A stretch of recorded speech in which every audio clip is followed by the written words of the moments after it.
Good morning, good morning, good morning.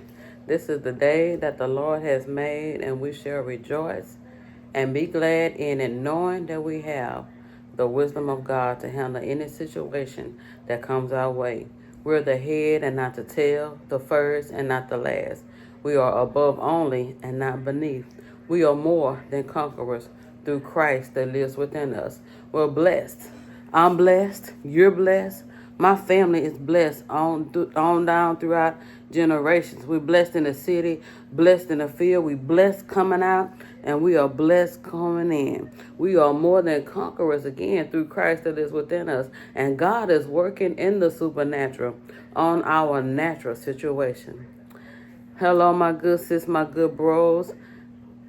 I'm your good sis, your girl. I'm Sharika, and we are here again to talk about the Bible. We're reading this Bible one day at a time so that we can continue to grow in grace and grow in God. So right now we're in Genesis 23, and it is talking again. I'm in the NLT Bible, so it gives a topic. This topic says the burial of Sarah. Sarah passed away at 127 years old in the land of Canaan. Abraham said to the Hittite elders, "Look, I'm a stranger here. Please sell me a piece of land so that I can give my wife a proper burial." The Hittites said, "You are honored priest here. Just choose the finest tomb and bury her there. No one will refuse, to help you in this way." Abraham said, "Would you be so kind to ask Ephraim to let me buy his cave at Machpelah at the end of his field? I will pay full price in the presence of witnesses so that I'll have a permanent place to bury my family." And it's something how you don't think about a place to bury your family until you need a place to bury your family. So since we're not living in those days and these days, son, y'all better make sure that you have life insurance. Because it's the same way that no man knows the day or the hour when the Lord going to come back. No man knows the day or the hour, minute or second, when it may be your last or somebody in your family last. So make sure that you have life insurance so that you will not be embarrassed when that time comes. So back to the burial of Sarah. So Ephraim heard Abraham, and he said no to him for buying it. He said, "I'm just going to, give it to you. Now go bury your dead." But Abraham was very insistent on paying for it. So Ephraim said 400 pieces of silver. So Abram paid him the 400 pieces of silver in front of the Hittite elders. They had witnesses back then. And it's good to do things like that in front of witnesses, so can't nobody say, "I don't know nothing about it," because somebody will throw a lie real fast, real quick. Anyway, so the field and the cave was transferred from the Hittites to Abraham for use as a permanent burial spot, and Abraham was able to go and bury Sarah. Okay, so Genesis 24, it says, a wife for Isaac. One day Abraham told his oldest servant to take an oath by putting your hand under my right thigh and swear that you would not allow my son Isaac to marry one of these Canaanite women. So go instead to my homeland and find him a wife. The servant asked, "What if I can't find a woman who will travel this far away from home? Should I take Isaac there, to be among your relatives?" Abraham said quickly, "No, never take him there. For the Lord God solemnly promised to give this land to my descendants." Okay, because the Canaanite women were sinful and against God, but God said they hadn't done enough yet for him to destroy them. But it's coming. I know this world that we living in is on the edge. We are teeter-totting our way to destruction. Y'all know it. People don't believe this, though. They don't believe that God will destroy them, remove his hand of mercy from us. People don't believe that. He's the same God that flooded the earth because of sin. The same God that destroyed Sodom and Gomorrah because of sin. He is the same God the same yesterday, today, and forevermore. People keep playing and disrespecting God. And let me tell you, that little Nas X, baby, he done went too far. And he's not the only one.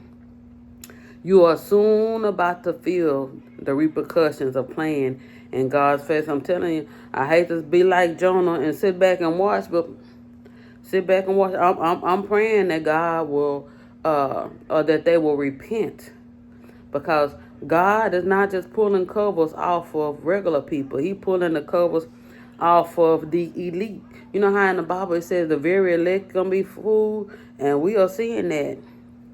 But let me get back to Abraham. Okay, so Abraham said, God will send an angel before you to find a wife for my son. If she's unwilling to travel, then you are free from this oath. But under no circumstances are you to take my son there. So the servant took the oath. He swore to follow Abraham's instructions, and he set out on his way. He had all kinds of expensive gifts from Abraham. He went to a town where Abraham's brother Nahor settled. He made the camels kneel beside a well outside the town. And it was evening, and it was time for the women to come out and draw water. So the servant called out to God, asking for success in the picking of the wife. That is how it should be. That is really how it should be. You should seek God for the wife and the husband, because, it says, whom the Lord has joined together, let no man put asunder.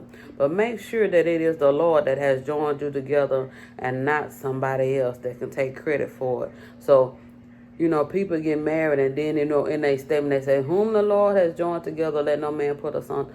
It ain't the God that always doing the joining of it together. Sometimes it was the lust of the eyes that got it. Think about it, and that's one of the ways that sin leads to.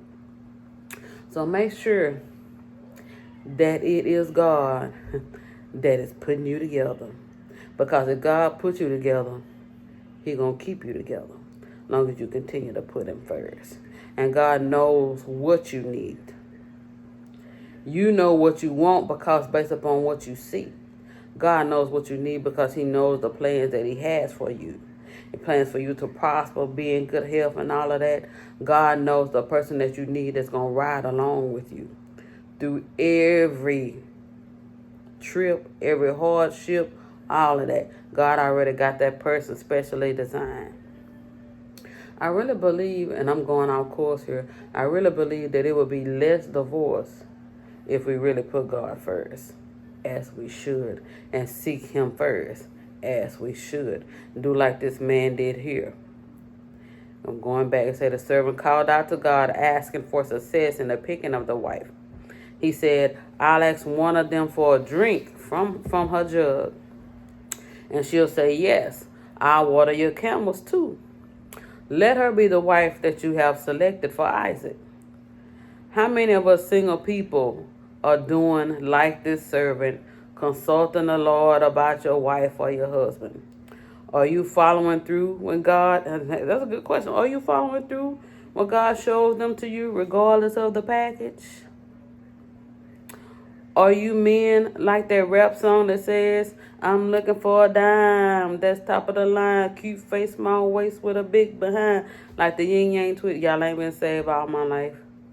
And y'all probably haven't either, so don't get on here trying to judge me. And are you women looking for a Morris chestnut? I picked Morris chestnut because I like some chocolate. I may be allergic to it and can't eat it, but I like it when I see it. So if we looking for more, or are you looking for Morris chestnut and want to accept nothing less?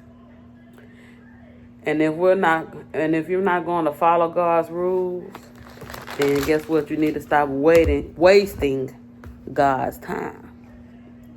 And that's something you ain't never thought about. But I digress. Look, before this servant could finish saying, okay, God, this is what I need to happen, he saw Rebecca. She was coming with her jug on her shoulder. She was beautiful. and old enough to marry, but she was still a virgin. I wonder why they threw that in there. I guess they wanted you to know that she was still a respectable person. She had not been touched. Okay, so he did the test on Rebecca, and she gave him to drink, and she also gave his camels to drink. And the servant sat back, and he watched her in silence, wondering whether or not this was from God. Did God give me success in this already? Because, God moves when he wants to. You pray, you ask God, he may answer in the next 5 minutes or maybe in the next 5 months. I mean, you just never know. Sometimes it could be in the next 5 years because God needs to get you ready for what he has you for. Okay, so some of us are the same way because, like I said, God answers when he wants to. And when we ask God for a sign, sometimes we like, God, okay, I need you to do it again because that was just a little bit too fast. Okay, so the servant gave her a gold ring for her nose and 2 large gold bracelets for her wrists. And the servant came and stayed with them for the night. She was the daughter of Bethuel. Nahor and Milcah were her grandparents. The servant praised God for showing him favor because he found out that was Abraham's relatives. Rebecca ran home and told her family all that happened. Her brother Laban welcomed the servant and his camels. And the servant spent the night.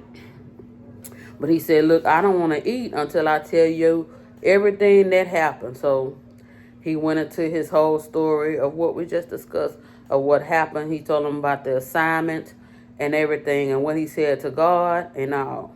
And the servant said, and before, he finished praying in his heart, God answered his prayer. God answered on time and not our time. He answered in his time. And prayers, guess what? They don't have to be prayed out loud. Baby, you can be like Mary and ponder things in your heart. And you can be like, I don't forget what her name was. The one with Panana. I think it was Hannah. How she prayed in her heart. Bowing down don't always mean that you have to bow down on your knees.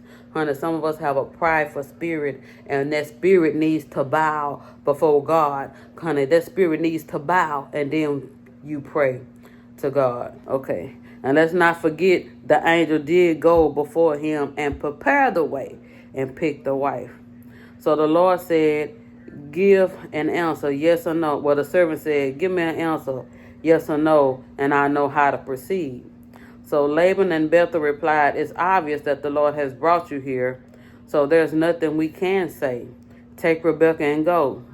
So the servant bowed, and he worshipped the Lord at their answer. Then he brought out silver and gold jewelry and some clothes, baby, all kind of rich, expensive stuff. And he presented them to Rebekah. And he also gave expensive gifts to the brother and the mother. And then he ate the meal. The next morning when the servant said, well, send me back to my master Abraham, Rebekah's mother and brother said, well, we want Rebekah to stay with us at least 10 days, and then she can go with you. The servant said, look, don't delay me. The Lord has made my mission successful. So long story short, he said, I got to go. And so they asked Rebekah what she wanted to do. Rebekah said, I'm going to go. So Rebekah and her childhood nurse left with the servant. And Isaac brought Rebekah into his mother Sarah's tent, and she became his wife.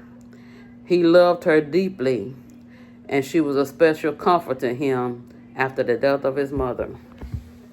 And that is a beautiful love story. And what it teaches us to wait on God. Wait on God. It teaches us that our time, God's timing, is not our timing. It teaches us to seek God first again in any and everything that you do. And number 4, don't expect God to send the package that you want, but send the package that you need. That's the prayer we need to ask. Say, God, I know what I want, but you know what I need, because you know my lifespan. You done made this blueprint for me for my life, and you know who I need. So send me the one that's going to ride with me the whole way. Not somebody that every time I'm on this journey and I got to stop at the store for gas and let them out and get somebody else that's going to continue to ride through me throughout this trip and this journey that we call life. So that is the end. Thank you guys for rolling with me. Leave me a comment. Let's talk about this. But anyway, I appreciate you. I pray you have a good, great, fantastic day. Talk to you later.